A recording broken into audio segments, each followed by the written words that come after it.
Hello everyone, welcome to my channel Physics by Neetu. Today we will discuss on Malus law. हमने अपने last वाले lecture में unpolarised light and polarised light के बारे में अच्छे से अंडरस्टैंड किया था. देखो, अनपोलराइज्ड लाइट में जब हम पोलराइजर यूज़ करते हैं उसके रास्ते में तो हमें पोलराइज्ड लाइट मिलती है. ठीक है, अब देखो आज का लेक्चर अगर आपको अच्छे से अंडरस्टैंड करना है, प्लीज़ आप अनपोलराइज्ड लाइट और पोलराइज्ड लाइट के बारे में अच्छे से अंडरस्टैंड कर लेना पहले ये लास्ट वाला वीडियो देख के.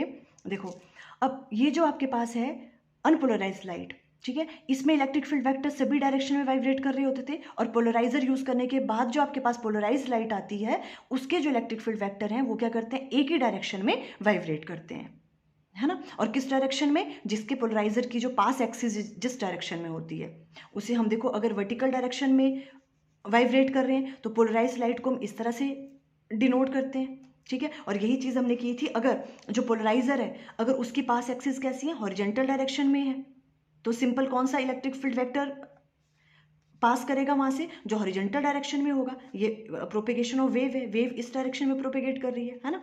तो पोलराइज्ड लाइट जो आएगी उसे हम इस तरह से डिनोट करते हैं.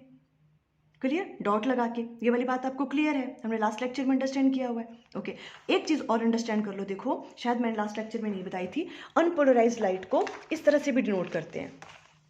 देखो इस तरह से, ये आपके पास वर्टिकल डायरेक्शन में हो गया इलेक्ट्रिक फील्ड वेक्टर और ये हॉरिजेंटल में, मीन्स दोनों डायरेक्शन में क्या कर रहा है, वाइब्रेट कर रहा है. और जो ऐसे वाले हैं उनका भी क्या है, वर्टिकल कंपोनेंट, हॉरिजेंटल कंपोनेंट भी है और वर्टिकल कंपोनेंट भी है इस डायरेक्शन वाली का, है ना. तो इस तरह से भी हम डिनोट करते हैं अनपोलराइज्ड लाइट को. आपने कंफ्यूज नहीं होना है, कभी कभी ऐसे भी डिनोट किया होगा, हमेशा ऐसे नहीं किया होगा, है ना. ऐसे भी कर सकते हैं और ऐसे भी कर सकते हैं. देखो इस तरह से, ये क्या है आपके पास वर्टिकल वाली डायरेक्शन और यहाँ डॉट यूज कर लेते हैं ऐसे. इसका मतलब क्या है, वर्टिकल डायरेक्शन में भी है और हॉरिजेंटल डायरेक्शन में भी है इलेक्ट्रिक फील्ड वेक्टर. ऐसे भी हम रिप्रेजेंट करते हैं अनपोलराइज्ड लाइट को.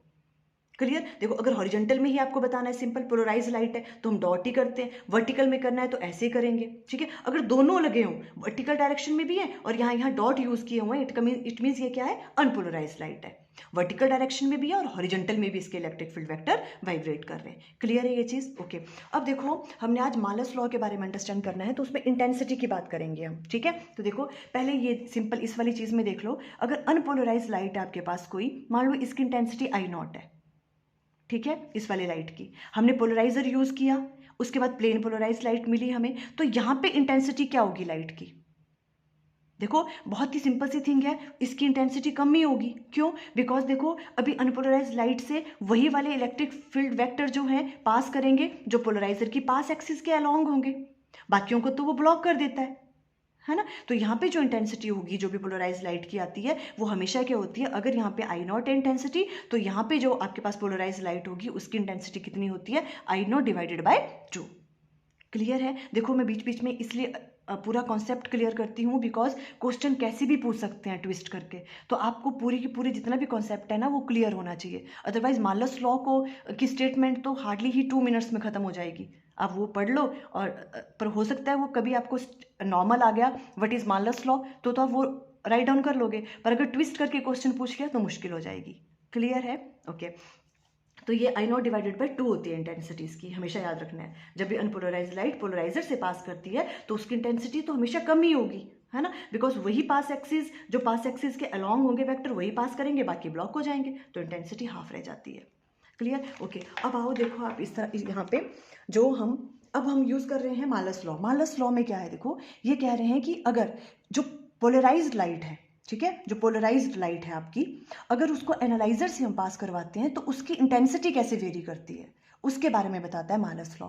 तो इसको अंडरस्टैंड करने से पहले हमें पता होना चाहिए कि एनालाइजर क्या होता है. ठीक है, एनालाइजर भी क्या है, एक पोलराइजर ही है. क्लियर. देखो जैसे मान लो ये अनपोलराइज्ड लाइट है, आपने पोलराइजर यूज़ किया, यहाँ पे वर्टिकल पास एक्सिस है जिसकी डायरेक्शन में, तो यहाँ पे आपको पोलराइज्ड लाइट मिल गई. ठीक है, ये पता नहीं पोलराइज्ड लाइट है ये वाली. ठीक है, मैं राइट डाउन नहीं किया, पोलराइज्ड लाइट है ये. क्लियर. अब इसके रास्ते में अगर हम यहाँ पे एक एनालाइजर यूज़ करते हैं, एनालाइजर भी क्या होता है, पोलराइजर की तरह ही होता है. आप इसको पोलराइजर भी कह सकते हो. कभी कभी किसी बुक में यहाँ पे P1 राइट डाउन किया, इसको P2 राइट डाउन किया, मैंने एनालाइजर इसको रिप्रेजेंट किया A से.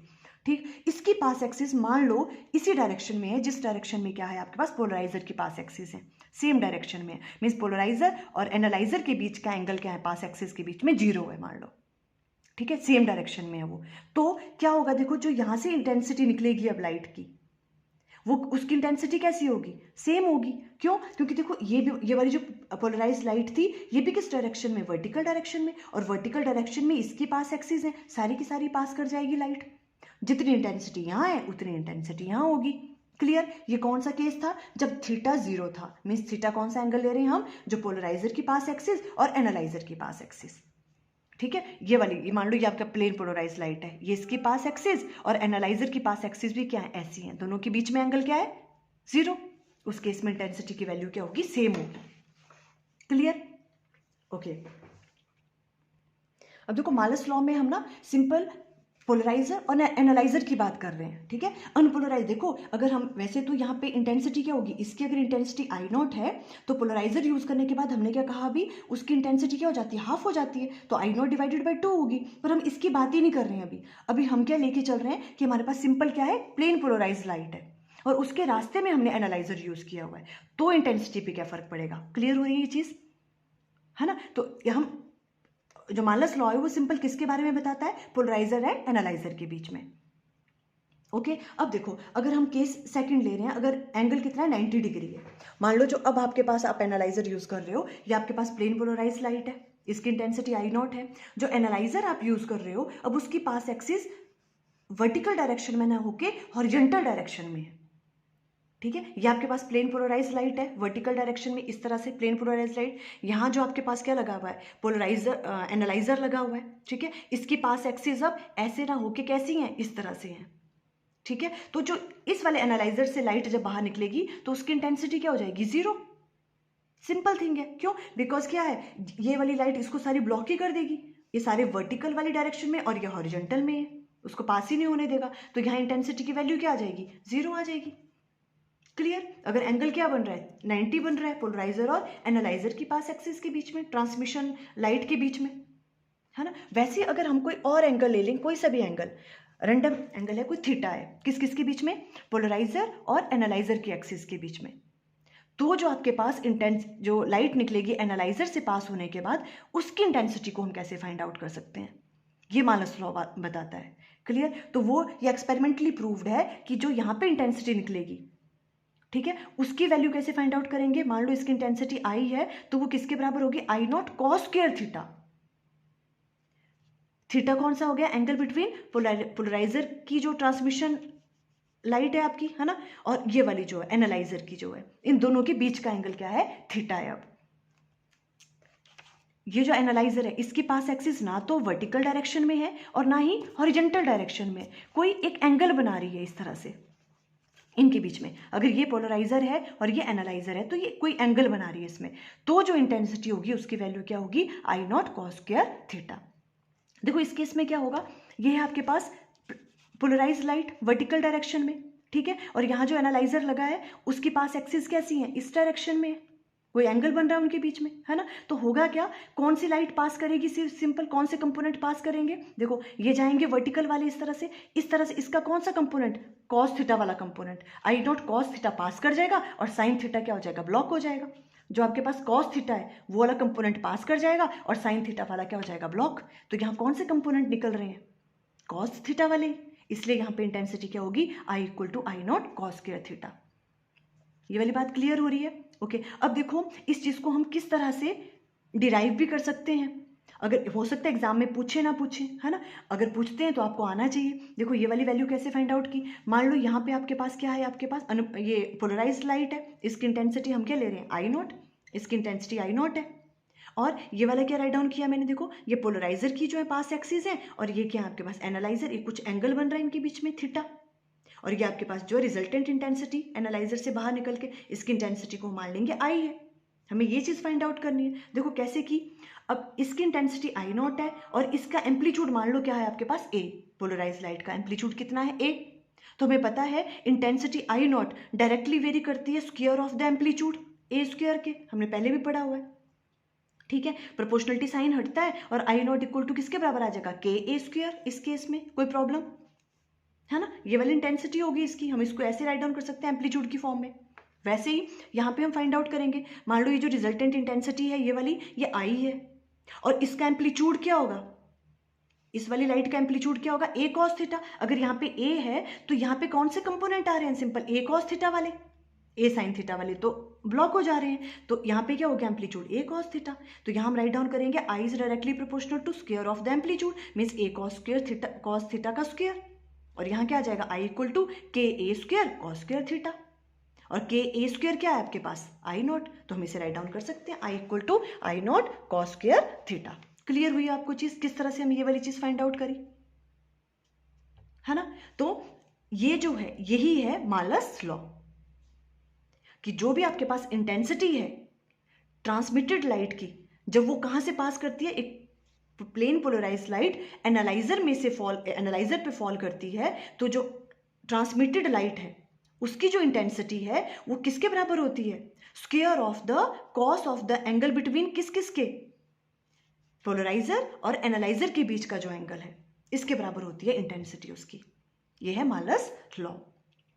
अब देखो यही वाली चीज अगर आप यहाँ पे प्रूव भी करो, देखो तो देखो पूरी यहाँ पे पूरा का पूरा ये चीज जो है देखो सेटिस्फाई कर रहा है इसको। अगर थीटा की वैल्यू अगर हम 0 पुट करें, ये कौन सा केस था, देखो यहाँ पे अगर थीटा की वैल्यू, ये देखो ये पोलराइजर है और ये एनालाइजर है, दोनों के बीच में एंगल कितना है, ये प्लेन पोलराइज लाइट है और जो एनालाइजर उसके पास एक्सिस भी ऐसी है, दोनों के बीच में एंगल क्या है 0। और उस केस में अगर ये 0 पुट करेंगे कॉस 0 की वैल्यू कितनी होती है 1, तो जो भी इंटेंसिटी होगी ट्रांसमिटेड लाइट की आई, वो किसके बराबर हो जाएगी आई नॉट के बराबर, जितनी ये प्लेन पोलराइज लाइट थी देखो उसके बराबर ही होती है इंटेंसिटी, जब दोनों के बीच में एंगल क्या है 0। क्लियर। अब देखो अगर थीटा की वैल्यू 90 डिग्री हो जाए, जो ये वाला केस था, यहाँ पर क्या था देखो पोलराइजर के पास एक्सिस ऐसी थी और ये हॉरिजॉन्टल डायरेक्शन में था, 90 डिग्री बन रहा था, ये आपके पास प्लेन पोलराइज लाइट है और जो एनालाइजर के पास एक्सिस है वैसे है 90 डिग्री है दोनों के बीच में एंगल, 90 डिग्री होगा तो cos 90 इज 0, तो जो आई है रिजल्टेंट इंटेंसिटी है उसकी वैल्यू क्या आ जाएगी 0, देखो 0 आ रही है यहाँ पे। क्लियर, प्रूफ हो रहा है ये भी, है ना। इस तरह से अब देखो अगर इसकी स्टेटमेंट पे आए तो बस वही वाली चीज है, मालस लॉ क्या है देखो, according to this law when a beam of plane polarized light, जब प्लेन पोलराइज लाइट ये वाली जो है ना, a beam of plane polarise light is incident on analyser, analyser पे जब इंसिडेंट करती है, the resultant intensity of light, जो रिजल्टेंट इंटेंसिटी होगी लाइट की ट्रांसमिटेड फ्रॉम एनालाइजर, जो एनालाइजर से ट्रांसमिट होती है, वेरीज डायरेक्टली, कैसे वेरी कर रही है, डायरेक्टली वेरी कर रही है as square of cosine of angle between transmission direction of polariser, किसकी ट्रांसमिशन डायरेक्शन हुई ये वाली है ना, इसके बीच में एंगल और एनालाइजर के बीच में एंगल, देखो angle between the transmission direction of polariser and analyser. I equal to कैसे राइट डाउन कर सकते हैं आप इसको, I naught cos square theta, इस तरह से, ये इसकी स्टेटमेंट है। क्लियर।